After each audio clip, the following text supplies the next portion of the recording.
The Grand Rotunda of the Galactic Council was the largest room ever built by any known species. Its ceiling stretched so high that clouds sometimes formed near the top, and the walls were lined with the flags of 412 member civilizations. Light came from everywhere and nowhere, and the air always smelled faintly of something sweet, like flowers from a world no human had ever visited. Han Jisoo stood at the lowest podium in the chamber. It was smaller than all the others, made of plain gray metal, instead of the polished stone the full members received. A tiny plaque on its side read, "Provisional Member, Earth." She had stood behind this podium for 6 years. Before her, 11 other human ambassadors had stood in the same spot, going all the way back to the day Earth first made contact with the galaxy, 42 years ago. Not one of them had ever been allowed to stand anywhere else. Today the Council was discussing a new hyperspace corridor. It was a fast travel route that would cut thousands of light years off the journey between the inner colonies and the outer rim.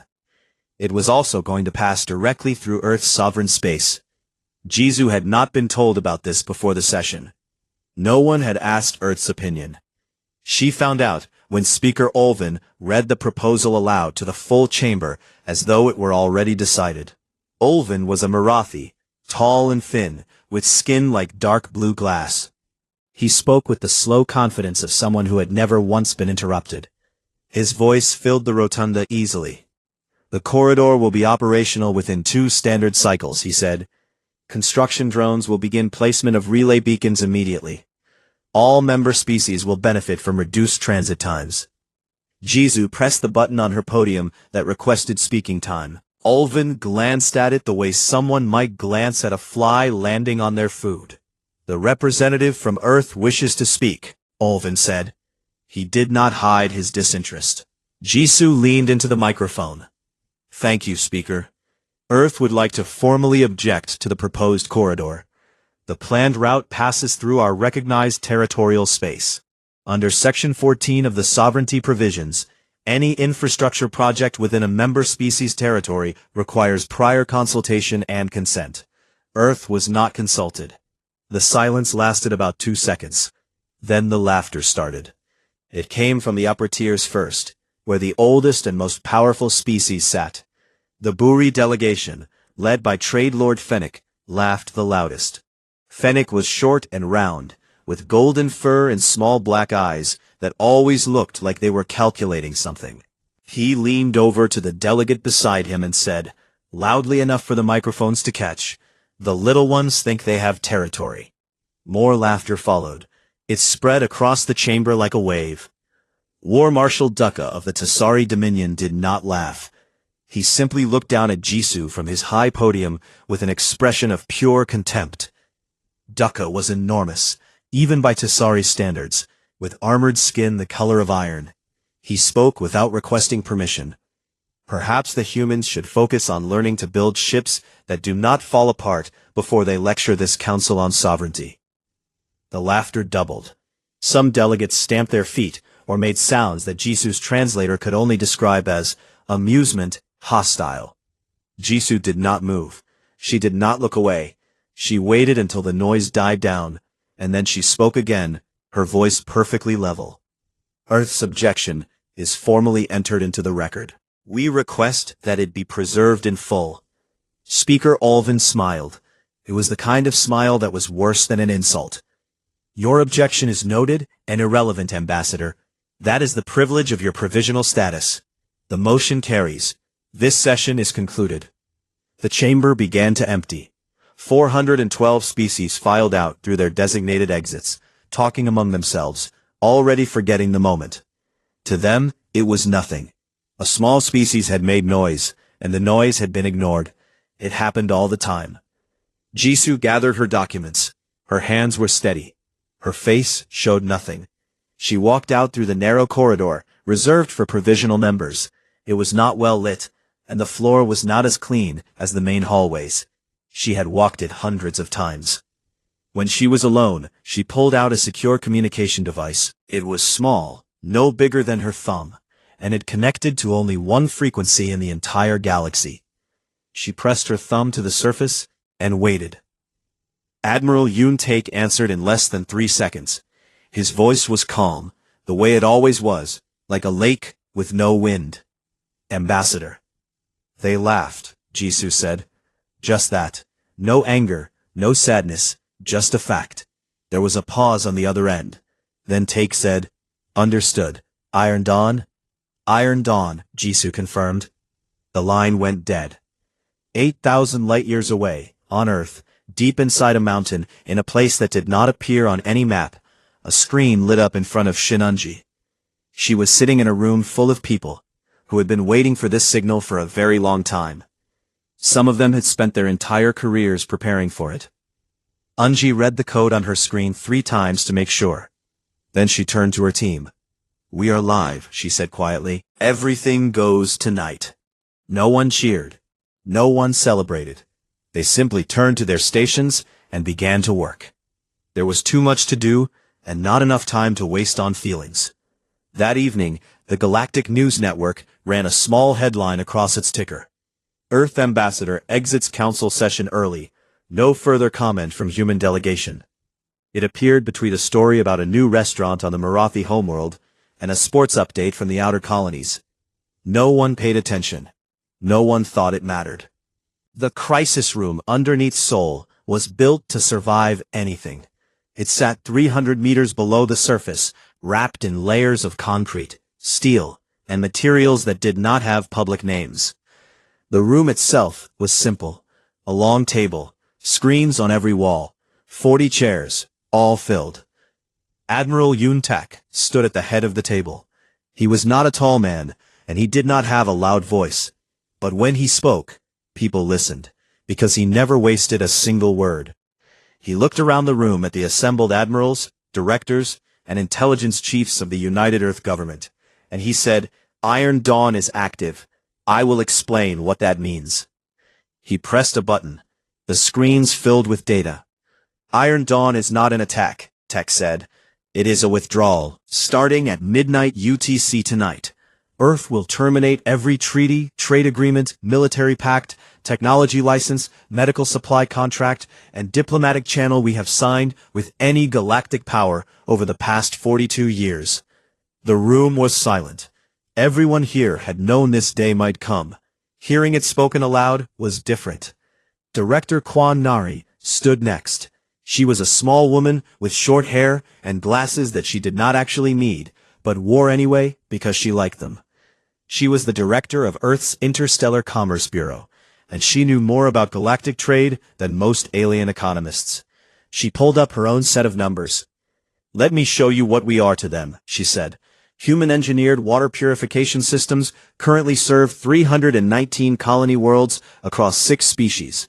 40% of all galactic freight is moved by human logistics crews or on human-designed shipping routes. Human pharmaceutical compounds are used to treat major diseases in 11 different species.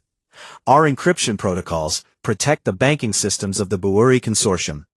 Our early warning sensor networks cover the entire Tasari border region. Our atmospheric processors keep 3 Marathi colony worlds breathable.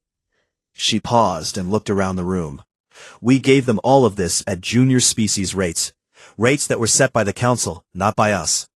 Rates that pay us roughly 1/5 of what any full member species would charge for the same services. They have been getting the best work in the galaxy at the cheapest price in the galaxy, and they have thanked us by laughing at our ambassador. She sat down. Nobody needed her to say anything else. At midnight, it began. Every human embassy in the galaxy went dark at the same moment. The lights turned off, the doors locked, the communication arrays powered down. Inside each embassy, small teams of staff followed procedures they had rehearsed dozens of times. Data cores were wiped. Classified documents were destroyed. Personal belongings were packed into bags. Within 2 hours, shuttles arrived to take every human diplomat off-world and back toward Earth. Trade ships were next. Human freighters carrying goods across dozens of shipping lanes received a single coded message.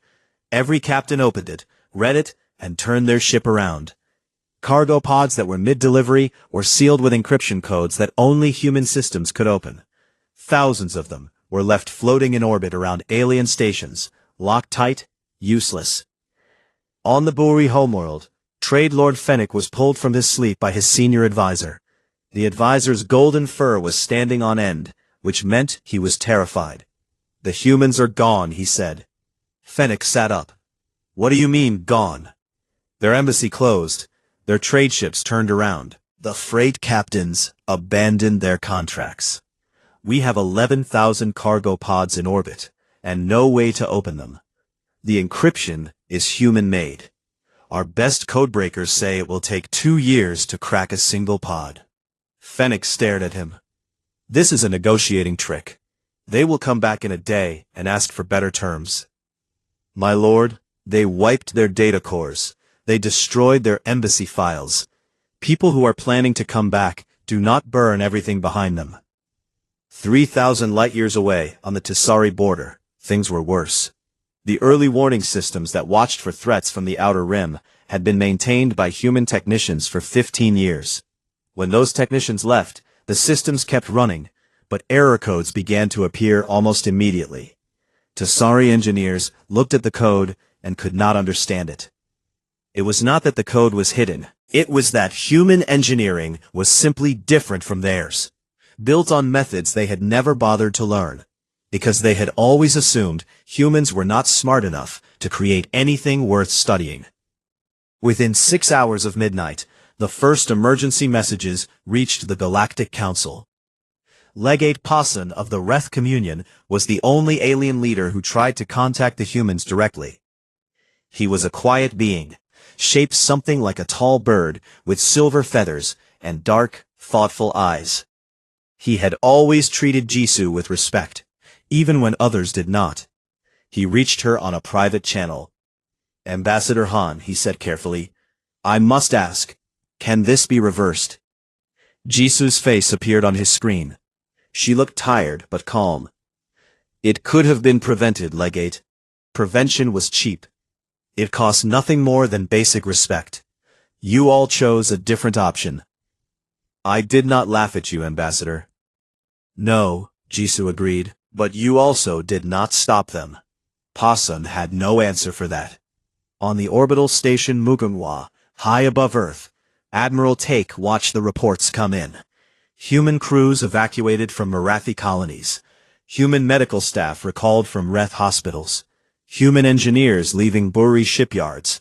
It was the largest coordinated withdrawal in galactic history, and it was happening without a single shot fired, without a single angry word broadcast. In the early hours of the morning, Speaker Olvin of the Marathi was woken by his chief of staff. Reports were pouring in from 9 different sectors: trade disruptions, system failures, diplomatic channels gone silent. "What are the humans doing?" Olvin asked, still half asleep. His aide looked at the reports and answered with a voice that had lost all of its usual confidence. "Leaving, Speaker. All of them. Everywhere." Olvin sat in silence for a long time. Outside his window, the stars looked exactly the same as they always had. But something in the galaxy had shifted, and even he could feel it. 72 hours after Iron Dawn, the galaxy began to understand what it had lost. It did not happen all at once. It happened in small ways first, like cracks spreading through glass. A water purifier failing on a Marathi colony.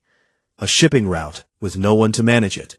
A hospital running low on medicine that only human factories produced. Each problem on its own was small. Together, they were a disaster. On the Marathi colony world of Ethavan, the atmospheric processors stopped working on the 3rd day. These were massive machines, each one the size of a small city, that pulled poison from the air and replaced it with something the Marathi could breathe. Humans had designed them, built them, and maintained them for 12 years. The machines were not broken. They had simply entered their scheduled maintenance cycle and locked themselves, waiting for the human technicians who always came to service them. Those technicians were now on a ship heading back to Earth. The Marathi governor of Ethavan sent an emergency message to the council. 6 million colonists lived on that world. Without the processors, the air would become toxic within 90 days. Marathi engineers were brought in, They opened the machines and stared at the insides like children looking at the engine of a starship. The technology was not secret. It was not hidden behind codes or locks. It was simply so far beyond what they had expected from humans that they did not know where to begin. One of the engineers, after 3 days of failed attempts, said something that would later become famous across the galaxy. "We did not think they were this good. We never looked." On the Bawuri homeworld, the financial markets collapsed on the second day. The Bawuri were the richest species in the galaxy. Their banks held more wealth than most civilizations produced in a century. And their entire banking system ran on human-made encryption. Not because humans had forced it on them, because it was better than anything the Bawuri had, and it was cheap. The Bawuri had been so focused on profit that they never considered what would happen if the species providing their security simply walked away. Trade Lord Fennec called an emergency meeting of the consortium's ruling board. He was furious. His golden fur was flat against his skin, which meant he was scared, though he would never admit it. "How did we let one species touch everything?" he shouted at his advisors. None of them had an answer. The truth was simple. Humans were good at what they did, and they were willing to work for almost nothing. It had been too easy to let them do everything. No one had thought about what that meant. The Tessari Dominion responded differently. War Marshal Duca did not panic. He called his generals into a room and told them to prepare a military option. If the humans would not come back willingly, the Tessari would take what they needed by force. His intelligence chief, a scarred old soldier named Wrath, put a report on the table. "Before we discuss force," Wrath said, "you need to see this." The report was about something called Project Blacktide. Tessari intelligence had known for years that humans were placing small platforms in deep space. The platforms were tiny, no bigger than a shuttle, and they were nearly invisible to sensors. The Tessari had assumed they were scientific instruments. They were wrong. "There are thousands of them," Wrath said. "They are spread across every major sector of the galaxy. We do not know exactly what they do, but in the last 72 hours, they have all activated. Every single one." Duca looked at the map. The platforms were everywhere, near Tessari fleet bases, along Buri trade routes, around Marathi colonies, in the empty spaces between stars, where no one ever looked. "Are they weapons?" Duca asked. "We do not think so," Wrath said carefully. "We think they are sensors, communication relays, navigation aids. We think the humans have been quietly holding parts of our infrastructure together for years without telling anyone. And now they can take it apart whenever they want." Duca sat back in his chair and said nothing for a long time. On the edge of Tessari space, Captain Bay Doha guided the Yuen Jindo through the last stretch of the evacuation corridor. The Jindo was a stealth destroyer, small and fast, and nearly impossible to detect.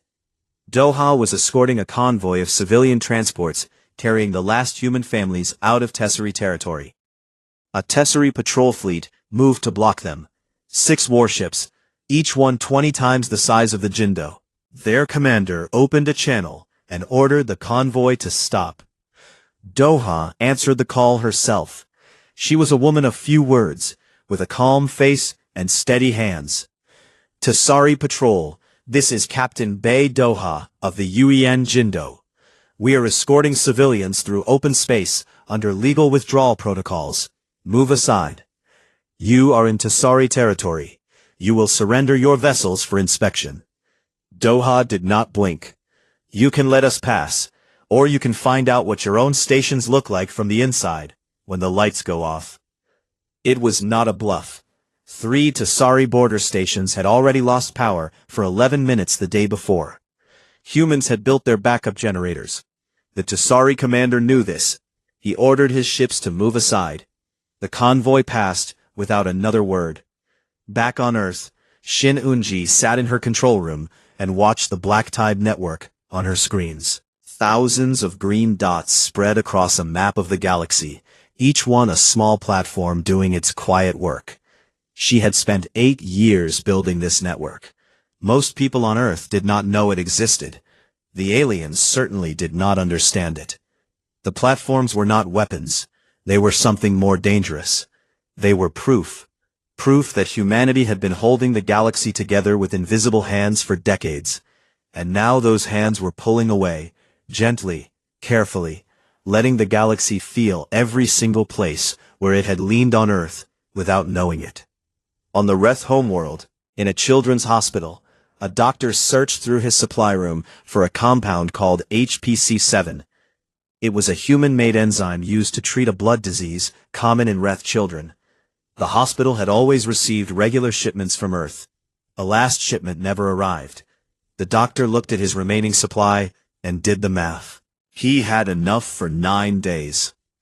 He sat down at his desk and put his head in his hands. He had never thought about where the medicine came from. It had always just been there. That was the thing about humans. The galaxy was learning. They had always just been there. And no one had ever thought to say thank you. 1 week after Iron Dawn, Speaker Ulvin called a grand summit.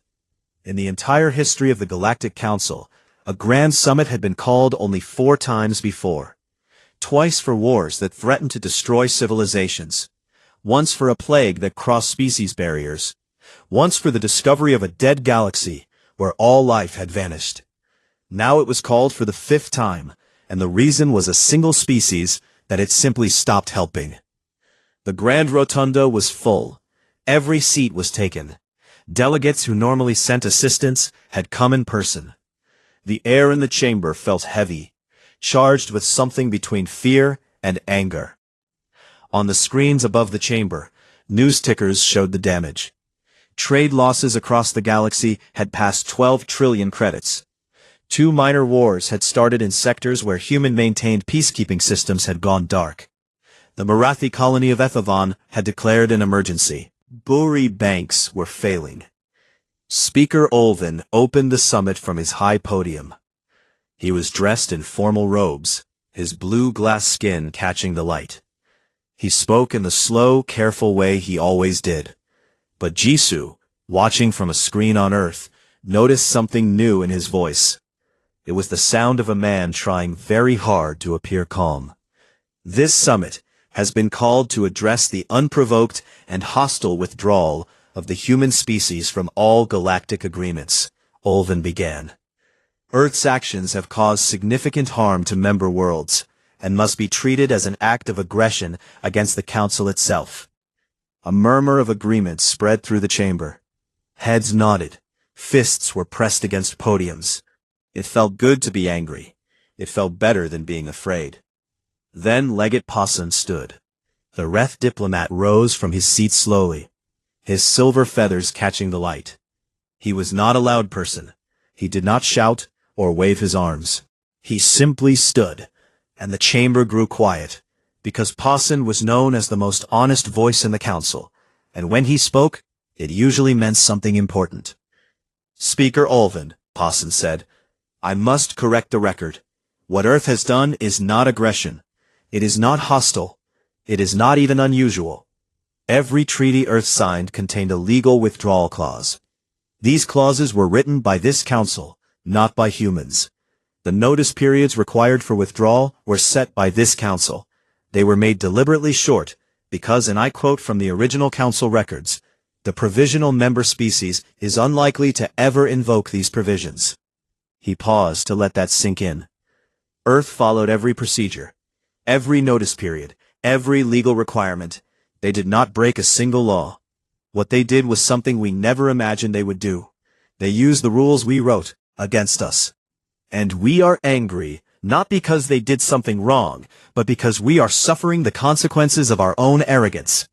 The chamber was silent. Trade Lord Fennec broke it. His voice was sharp and high. Regardless of legal details, Earth must be sanctioned. They are causing harm to member worlds. Children are going without medicine. Colonies are losing atmosphere. This cannot be allowed. Posson turned to face Fennec directly. Sanctioned for what, Trade Lord? For no longer giving us things we never paid fairly for?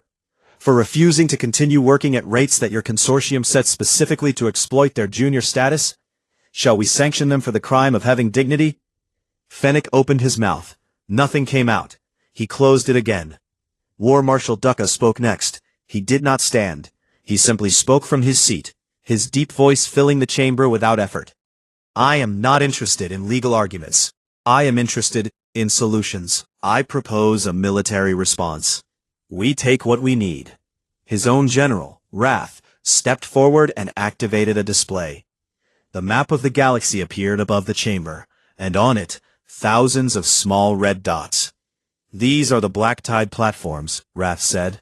Human-deployed sensor and relay stations spread across every major sector.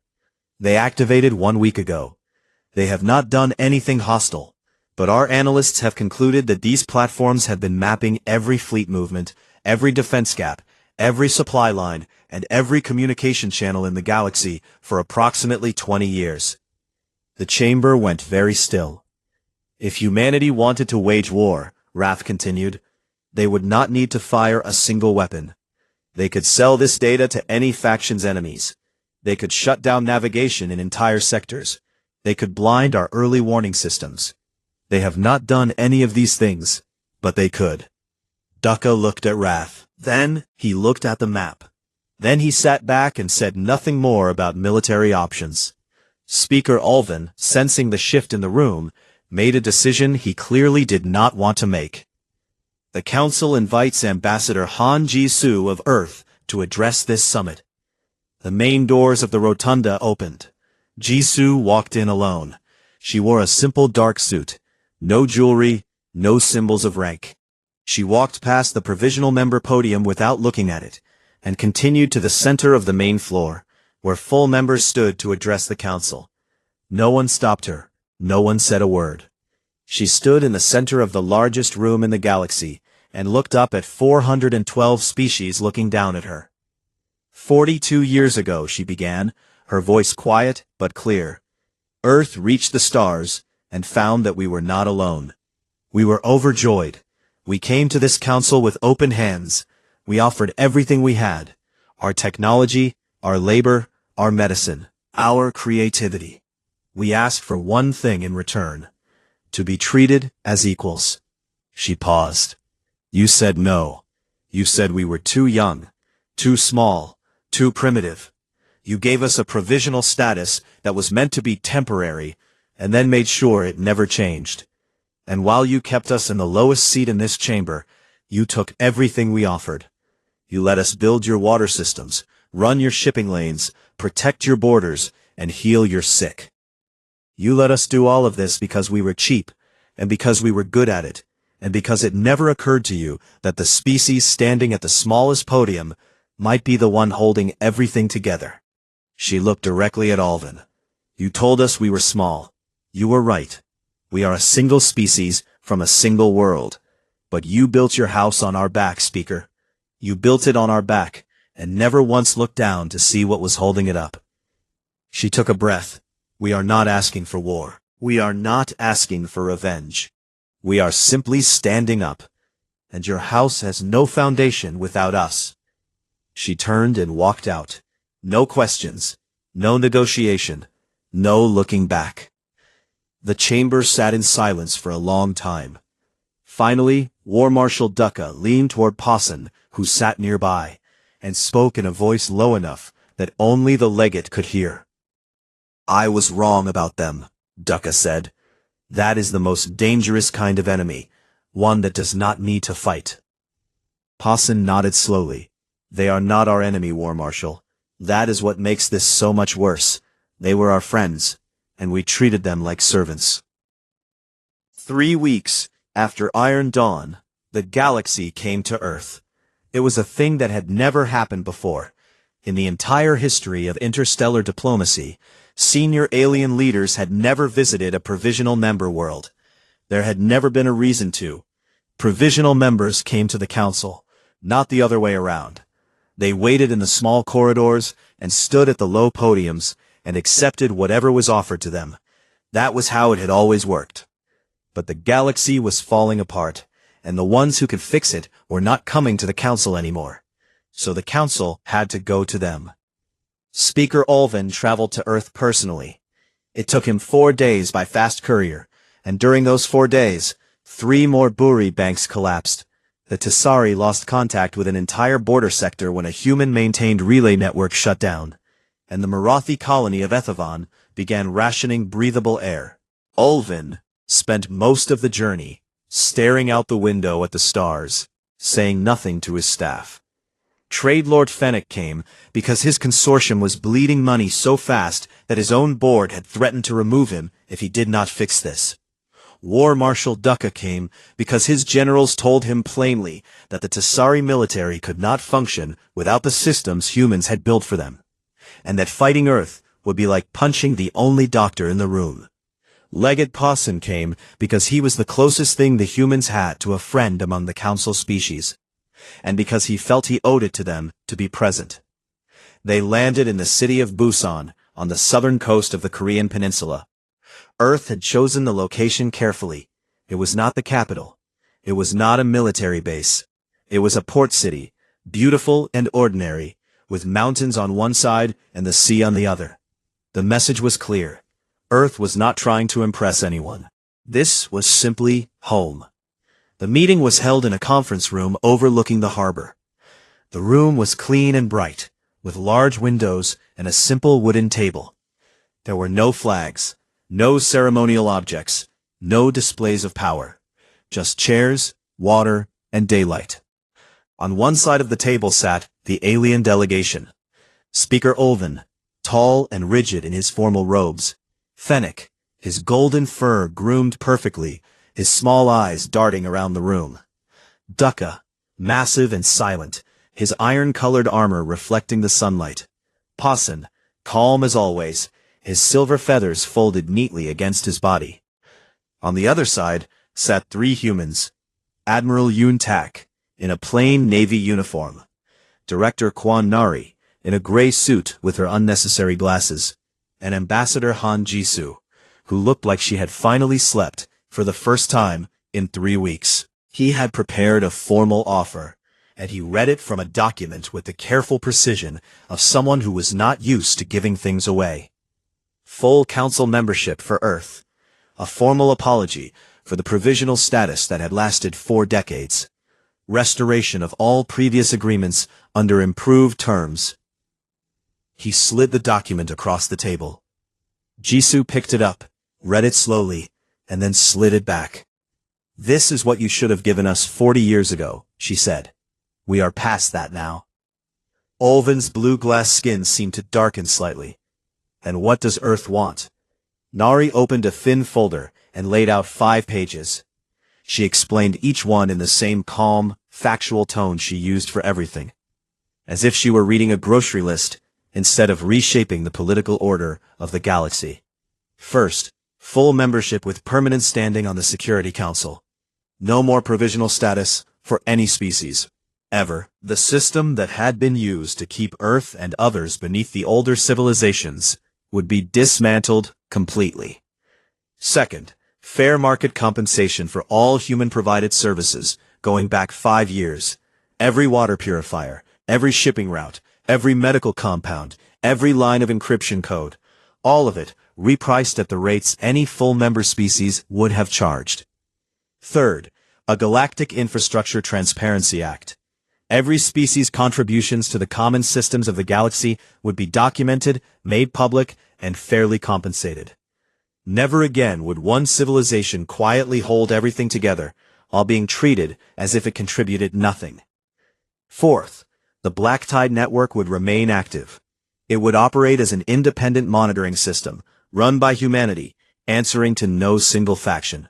It would serve as a check on power, a way to ensure that no species could secretly build up forces or manipulate infrastructure without the rest of the galaxy knowing about it. Fifth, a formal public statement from the Council, admitting that Earth had been deliberately held in subordinate status for political reasons, and a complete restructuring of the membership process to prevent it from happening to any future species. Fennec was the first to react. "This is outrageous," he said. "You are asking us to pay for services we have already received. You are asking us to give you power over our own security systems. You are asking us to humiliate ourselves in front of the entire galaxy." Nari looked at him, She opened her datapad and turned it so Fennec could see the screen. On it was a single graph, showing the projected collapse of the Bwuri economy over the next 30 days. The line went down like a cliff. "You are welcome to refuse," Nari said simply. Fennec stared at the graph. He said nothing more. The room was quiet. Olvin looked at his delegation. Fennec was pale beneath his fur. Pasun was nodding slowly, as if he had expected this. And Dukkha, the great war marshal who had once called humans cradle dirt, leaned forward and spoke. "Sign it," Dukkha said to Olvin. His voice was flat and final. "They have beaten us without a single weapon. Sign it before they decide to use one." Olvin looked at Dukkha, then at Jisoo, then at the document on the table. He picked up a pen, the old-fashioned kind that humans still used, and he signed his name at the bottom of each page. Fennec signed next, his hand shaking slightly. Dukkha signed with a firm, quick stroke. Pasun signed last, and when he finished, he looked across the table at Jisoo and gave a small nod. They called it the Busan Accord. After the signing, the aliens were escorted to their ships. The meeting had lasted less than 2 hours. 42 years of injustice, resolved in the time it takes to eat lunch. That evening, Jisoo stood on a balcony of the conference building, looking out at the sea. The sun was setting, painting the water in shades of orange and gold. She was alone for the first time in weeks, and the silence felt strange. She had forgotten what it sounded like. Footsteps behind her. She turned to see Pasun approaching. The Reth diplomat moved quietly for someone his size. He came to stand beside her at the railing, and looked out at the water. "Your world is beautiful," he said. "It is," Jisoo agreed. They stood in silence for a moment. Then Pasun spoke again. "May I ask you something honestly?" "Of course. Did you ever doubt it would work? All of this? Iron Dawn, the withdrawal? Did you ever think it might fail?" Jisoo was quiet for a long time. "I did not sleep for the first week," she said. "Every night I lay awake thinking about everything that could go wrong. What if they called our bluff? What if they decided to attack instead of negotiate? What if people got hurt because of what we did? But you did it anyway. We had no choice. We could not spend another 40 years standing at that podium, being laughed at, while we held their worlds together with our bare hands. At some point, you have to decide that you are worth more than what others say you are." Pasun nodded slowly. "The galaxy laughed at your world," he said softly. Jisoo watched the last light of the sun disappear below the horizon. The first stars were appearing, faint and distant. Somewhere up there, among those stars, the black tide platforms were humming quietly. The Busan Accord was being transmitted to every corner of known space, and the galaxy was waking up to a new reality.